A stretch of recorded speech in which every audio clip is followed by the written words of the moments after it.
on 2, before you say merci, take a look at the view. I'm sure I have it 90 degree out, so just tell me which way you want the camera to be turned.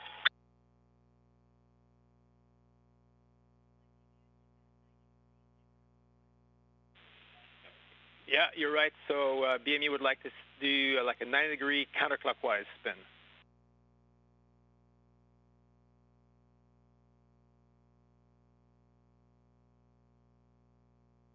How's that? Look at how strong Nick is.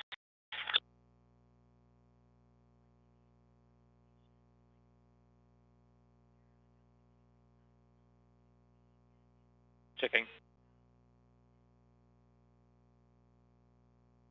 You don't sound impressed. No, just BME is checking it. I think the orientation is good. She just wants a little tweak of the of the pointing. Just thumbs up from BME. We're good. Thank you, Sunny. Okay, did you call it the arm? No, it must be my French-Canadian accent, madame. Just was thinking your whole world is revolving around this SSRMS, but that's okay. There's also maple syrup cookies. Oh, yes, and that's an arm right there, baby.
station on 2 for hatch closure.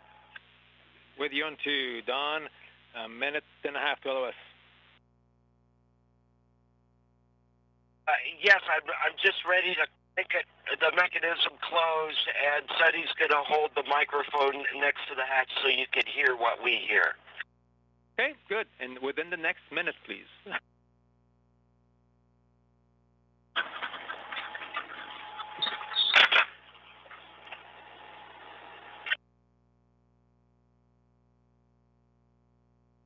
I don't know if you guys heard the squeak right before the normal clunk. Here's something. Yep. Thank you, Sonny.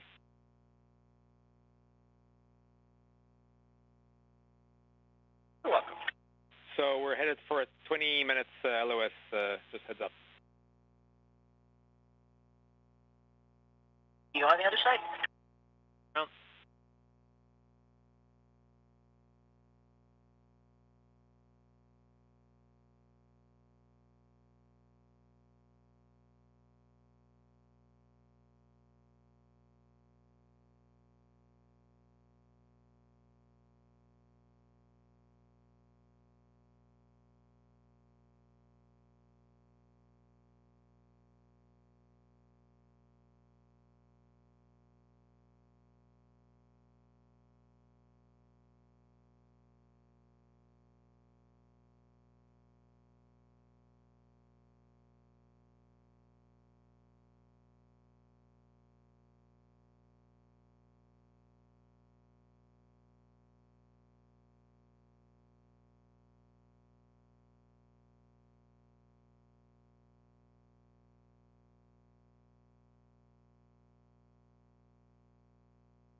Houston on 2 for EVA batteries.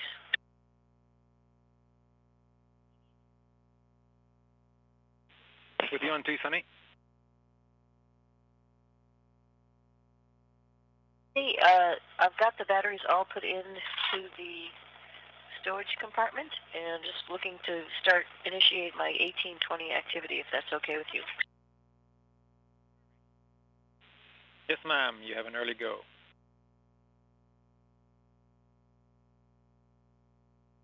Okay, in work.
Unfill station on 2 for rhodium. Unfill is with you on 2, Nick.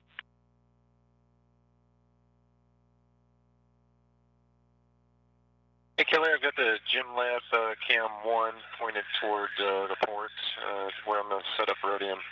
If you want to confirm you've got a good field of view, I'll get to work.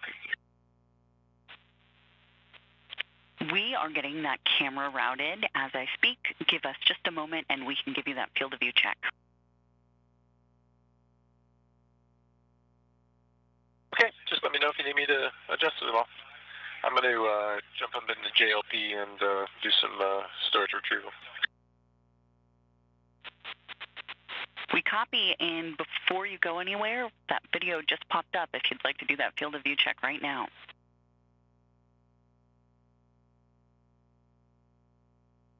Fire away.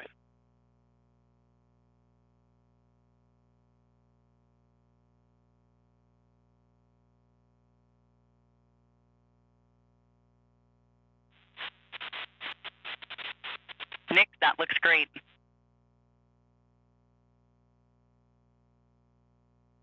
Okay, thanks.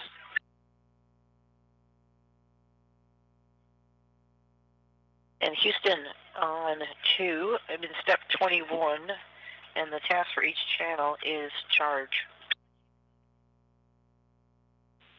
Copy, Suni, and you're go to press.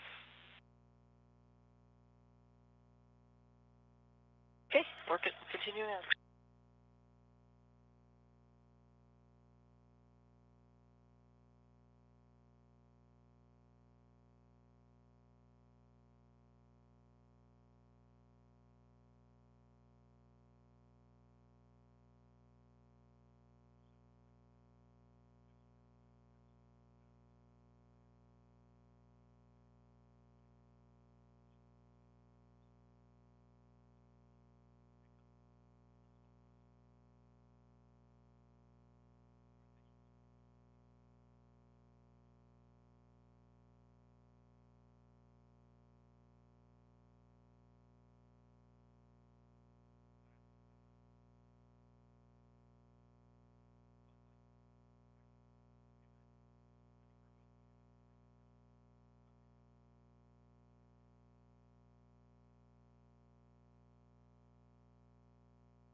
Nick, Huntsville is with you on 2. We've been following along with the video, and the setup looks good.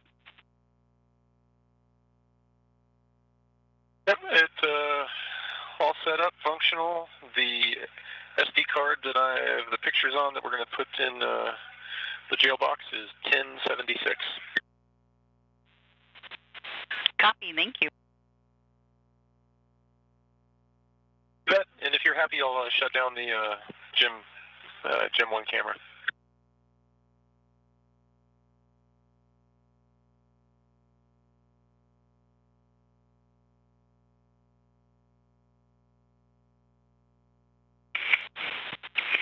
Nick, we are finished with everything on our end. Thanks. But a great one.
Station Houston on 2, just with a few questions. Primarily for Don on 2.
Station Houston on 2 for Dawn.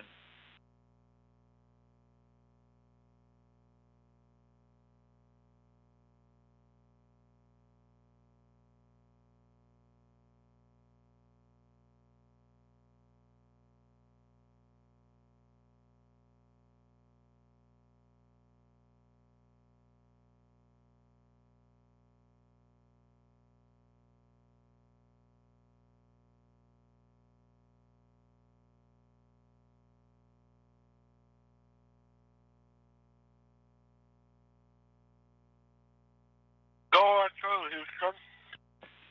Hey, Don. Sorry for the interruption of your lunch.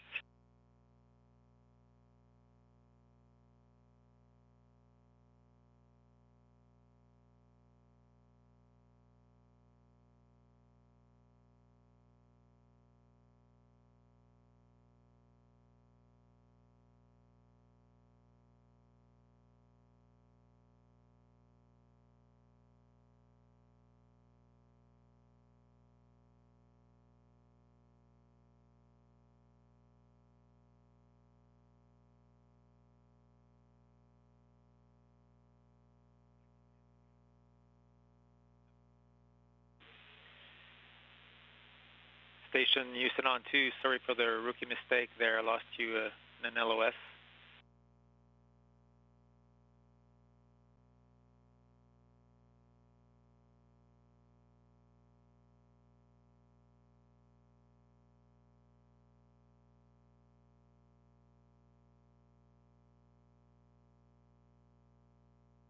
Go on through. All right, Don. Hey, just a loose end with you, clarification about, this morning when you took apart the Dragon seats. We're wondering, what's the final config for that foam? Did it end up in one or CTB, or did you have to split it into 2 CTBs? Which came by on the CTB and got the zipper closed. So we got all the foam in one CTB. It has both of the 6 and 7 pallet foam seats in it. Okay, great, thanks. And also, you asked earlier whether there would be another reconfig for you for Crew 10, and the answer is yes, related to Perica Ops, sometimes in April. So we will have to redo this for Crew 10.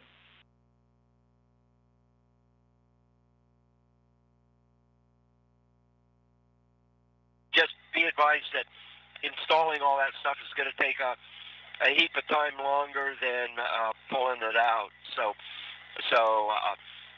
And with the new crew up here, it'll take us a little bit longer to get the seats reconfigured.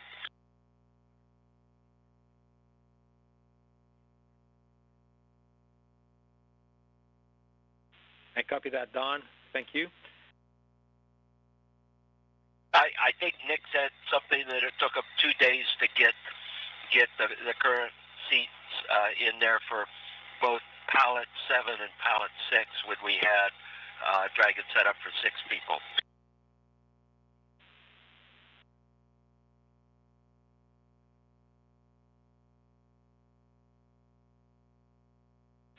I copy that, Don. It's a good sync point.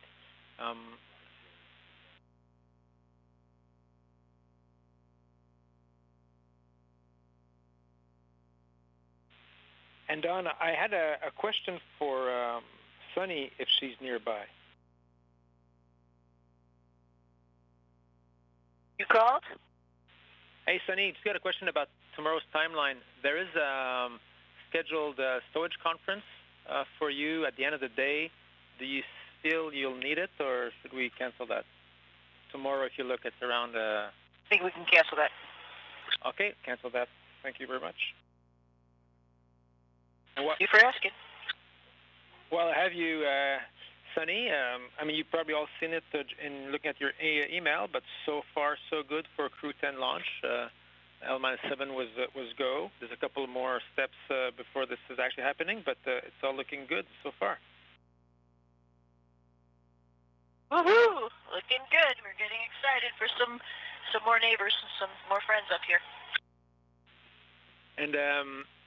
And that actually is all that we had in Houston for you for a DPC. So unless you guys have something for us, we could cancel it and just let our Russian colleagues do their part.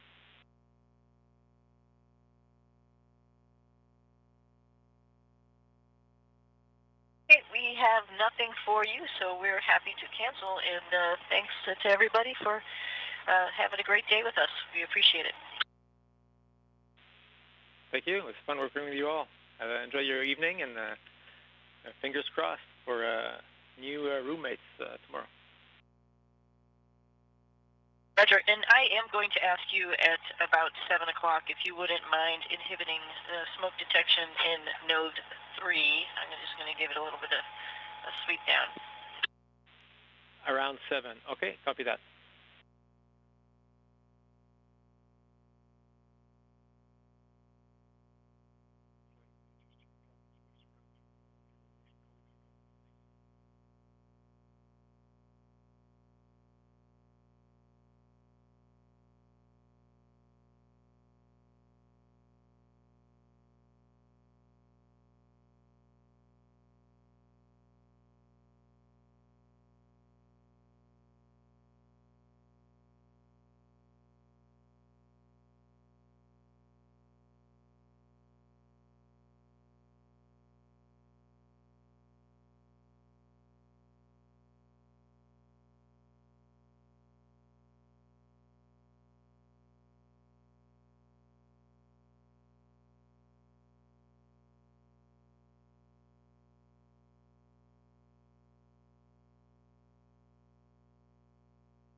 station on 2 for Suni and housekeeping.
station, Houston on 2 for Suni and housekeeping.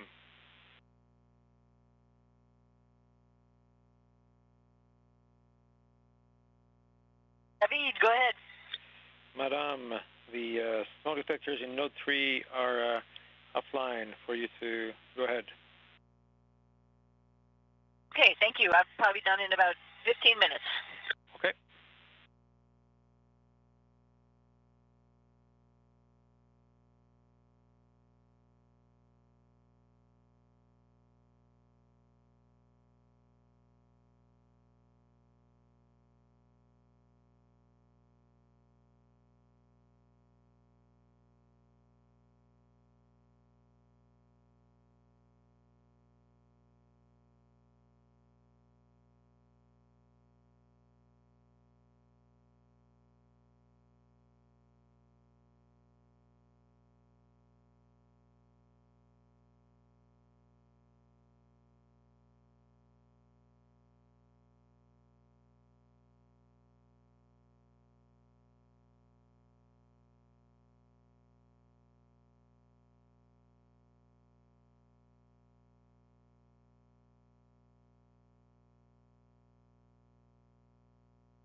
On 2, you can re-enable smoke detection in node 3. Thank you. Thank you. Have a good evening.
station on 2, the Node 3 smoke detectors are back online.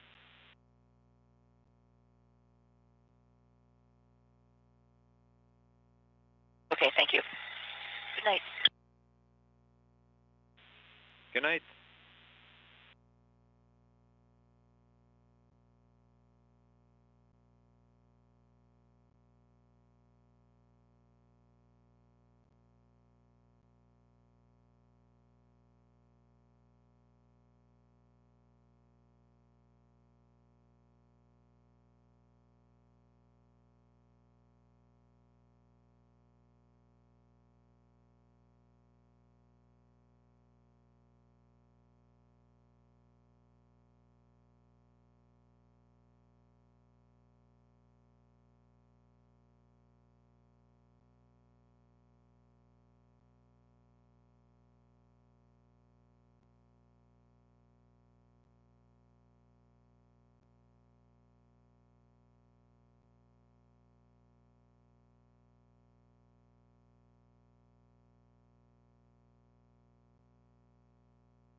where in just a few hours, 2 NASA astronauts, a JAXA astronaut, and 1 cosmonaut will be headed up to the International Space Station.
Good afternoon and welcome to America's Spaceport here in Florida.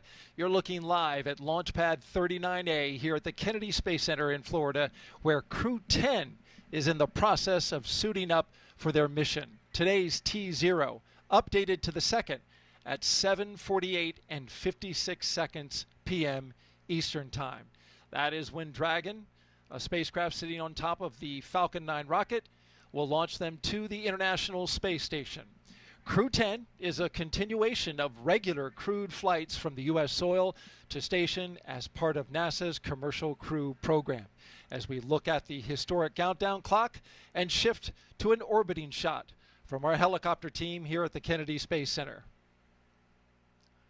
Hello and good afternoon. I'm NASA's Daryl Nail, and this is the official launch broadcast of Crew 10. With me to help commentate through the next 4.5 hours is Jessica Meir, NASA astronaut who just did it not too long ago on Crew 7. It's so good to have you back.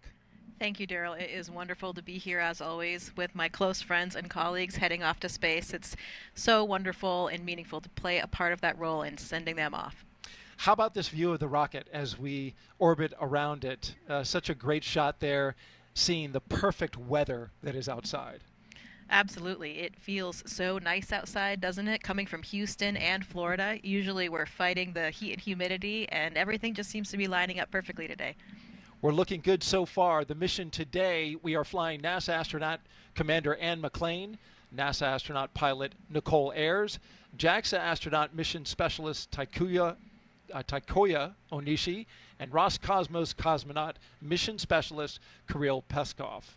Today, the crew's ride to space is the Dragon Endurance spacecraft. Its 4th flight to space, and all 4 carried crews for NASA.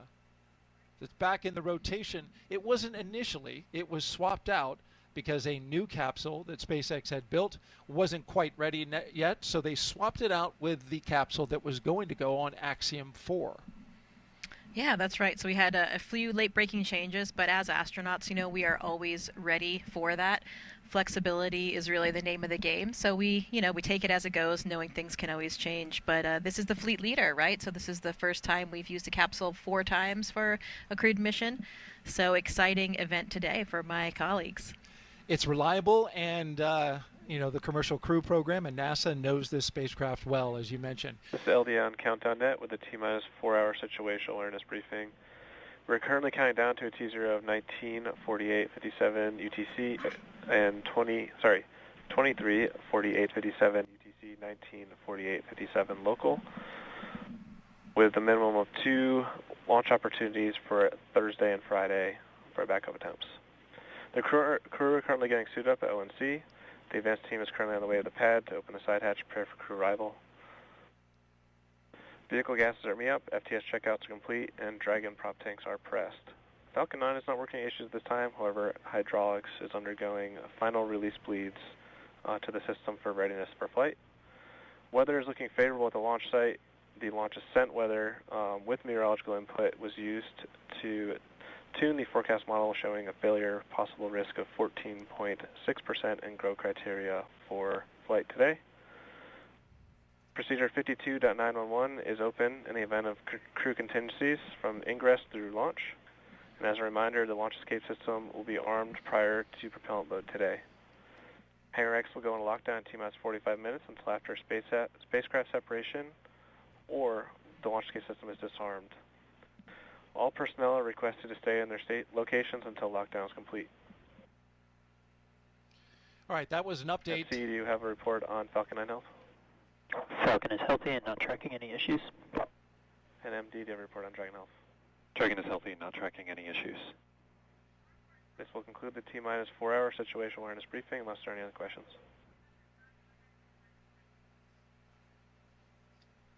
Okay, we were just briefed by the launch director for SpaceX, and it was a good brief as we now find ourselves inside the suit-up room as the 4 members of Crew 10 are getting ready.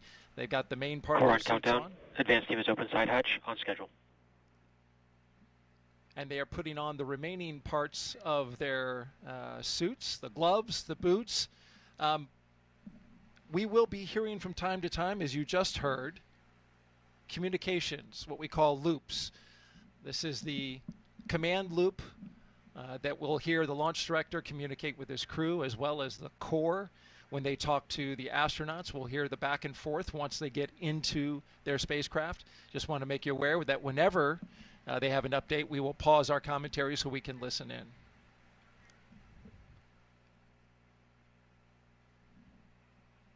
Over the next 4.5 hours, we will walk you through this detailed pre-launch operation and show you all the action live as it's happening from the suit-up room to liftoff. But first, I want to talk a little bit about the background of our co-host today. In 2019, Jessica Meir went out into space for a historic spacewalk.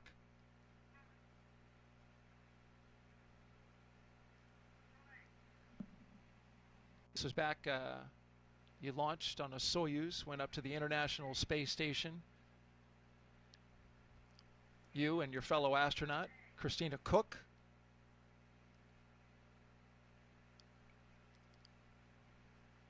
We'll have that video for you in a second. In the meantime, we are looking at the commander and the pilot for Crew 10 on the left, Anne McClain on the right, pilot Nichole Ayers. And there's Jessica, working hard on the International Space Station. Jessica Meir was doing this spacewalk conducted entirely by women. She partnered with fellow astronaut Christina Cook to replace a battery charge discharge unit. 2 years later, here she is in the role of astronaut support person. This is a taped replay. There she is snapping photos in jumpsuit number 38. Went all the way out to the launch tower. There she is again, saying goodbye to the Crew 2 at the time, helping them with everything they needed. And then Meir served as the assistant to the chief astronaut for commercial crew, and then helped out with the Artemis II astronauts. This was most recently. And there you are, right in the left part of the screen, helping out the Artemis II crew as they got ready for a dress rehearsal for the Artemis II mission, which is planned in February of next year. You also, at the time, were serving as the chief astronaut for the human landing system. Yeah, I think, this is one of the most exciting things about being an astronaut to me is that we serve many different roles depending on what time it is. So we really gain this incredibly diverse skill set and exposure to all of these different space vehicles, all of these different technologies, and all of the different branches really that we have at the Johnson Space Center. We have ground support astronauts that serve in all of those capacities to help all the different programs and pieces of hardware, technical programs, all the way through, give that crew perspective and be able to provide some information for that.